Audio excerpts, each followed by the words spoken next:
আপনারা সকলেই জানেন আষাঢ় মাসের শেষ মঙ্গলবার এটাই মায়ের পুজোর দিন প্রত্যেক বছর ধার্য থাকে।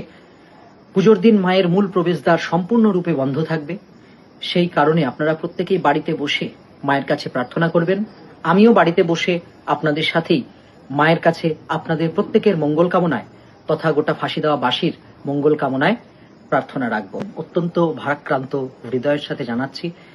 আমার বাবা তথা ফাঁসি দেওয়া ভদ্রকালী মন্দিরের প্রাক্তন সেবায়েত তথা বংশ পরম্পরায় পূজক শ্রী রতন দেবনাথ গত 9/5/2026 তারিখে ইহলোকের মায়া ত্যাগ করে পরলোক গমন করেছেন। এমন অবস্থায় আমাদের বংশ পরম্পরায় সংগঠিত হয়ে আসা শ্রী শ্রী মা ভগবতী ভদ্রকালী মায়ের যে তান্ত্রিক মতের পুজো, তার কাল অশৌচ তথা বিশেষ কিছু বিধিনিষেধ যেটা অমঙ্গলদায়ক, সেই সব কারণের জন্য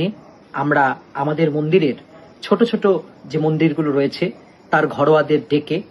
সর্বসম্মতিক্রমে একটা মিটিং করে তথা রেজলিউশন করে এই সিদ্ধান্তে উপনীত হয়েছি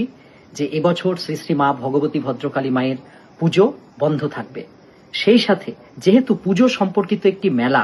সংগঠিত হয়, সেই মেলা কমিটির সিদ্ধান্ত তথা ঘরোয়া প্রত্যেকের সিদ্ধান্তের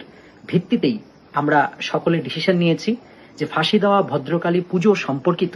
কোনো মেলা এই বছর সংঘটিত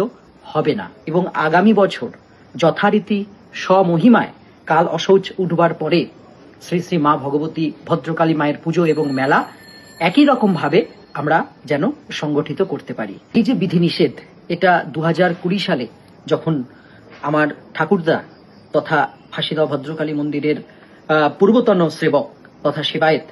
শ্রী কালীমোহন দেবনাথ, স্বর্গীয় শ্রী কালীমোহন দেবনাথ, তিনি যখন মারা যান তার পরের বছর অর্থাৎ 2021-এও আমরা কালশৌচ বিহিত বিধিনিষেধের জন্য পুজো এবং মেলা বন্ধ রেখেছিলাম। আমাদের এই মিটিং সম্পর্কিত যে রেজলিউশন, যাতে আমাদের প্রত্যেক ঘরোয়ার স্বীকৃতি রয়েছে, সর্বসম্মতিক্রমে যে আলোচনা আমরা করেছি তার স্বীকৃতি রয়েছে, তার প্রত্যেকটি স্মারকলিপি আমাদের বিডিও অফিস থেকে শুরু করে ফাঁসি দেওয়া থানার থেকে শুরু করে বিভিন্ন প্রশাসনিক দপ্তর যেখানে আমরা মেলার জন্য পারমিশন নিতাম, আমরা প্রশাসনের সকলের কাছেই সেই আর্জি রেখেছি এবং এই কঠিন সময়ে আমাদের এই সিদ্ধান্তের পাশে দাঁড়াবার জন্য ধন্যবাদ।